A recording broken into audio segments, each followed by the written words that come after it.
Well, David Rabe, reached out and grabbed me for this play. I mean, I think that he's one of our great American playwrights, period.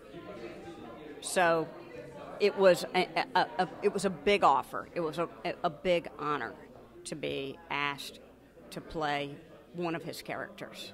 And this play has a density and a richness that continues to surprise me with each day of rehearsal. I'm not in all of the plays. I only have really one great big scene. So I get to sit around and watch rehearsals. And what Scott is doing with it is just sensational. And to watch him working with the scenes and getting new ideas and changing this and changing that, I'm blown away by the richness of it. When the eldest son comes back from Pullman, brought into the Senate, I'm brought in to straighten him out. And that's not exactly what happens. I'm not going to tell you what happens. But my character is a very okay, competent priest. He has standing in the community, and everybody respects him, and he likes that. Such a privilege to work on a play like this. That so many people who saw it in the 71, 72, and they remember it so well, and they can't believe that they lost track of it. Bill was in Jacksonian last year, and we, and really, I called him first because we became really friendly during that, and he immediately fell in love with it. And of course, he's an old friend of Holly's, and Holly was at our gala last year, and I thought, they would be so amazing together, so we called Holly, and then she said yes. And interestingly, I just got a call from Richard Chamberlain's agent that said he was interested in being in the play, and I just, he flew in to meet me, which was such an honor, and then who could resist? He's playing a priest. It's been a long time, and I want to be helpful as much as possible, and it's full of pitfalls as a play.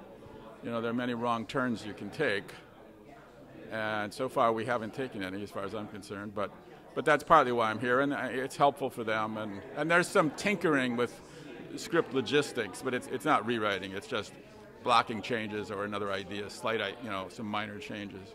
But mainly I'm here for the pleasure of it, and also to shepherd it, back. I'm originally from Malaysia, so much of American history is a foreign, it's a foreign thing to me. But I think in many ways, we are a country at war now, and I feel like we're all going through it, and it's something that I can very easily pull from, but just from turning the news on every day, and and yes, I wasn't around for the Vietnam War, but you turn on the news and there's destruction and war going on everywhere. I hope that it will still be as resonant as it was then. And I think then, I remember David mentioning that it was almost overshadowed a little bit by the political climate, and it was almost a bit too topical that people weren't able to see through the politics. And so I think now with a little bit more space, people will be able to see it theatrically and see it for the narrative that it is. And I really hope it does ring true, and I hope that it reminds people that, these parallels are no less relevant today.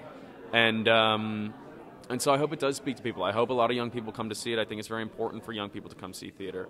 What's amazing about being an actor sometimes is that you get to work with your idols. You get to work with the people that you admire most. And this is the example of that, right? I've been watching Bill and Holly and Richard all my life. And I've been familiar with David Rabe's work all my life. And to decide to do something with your life and then to have a payoff like this is amazing, because your scene partners are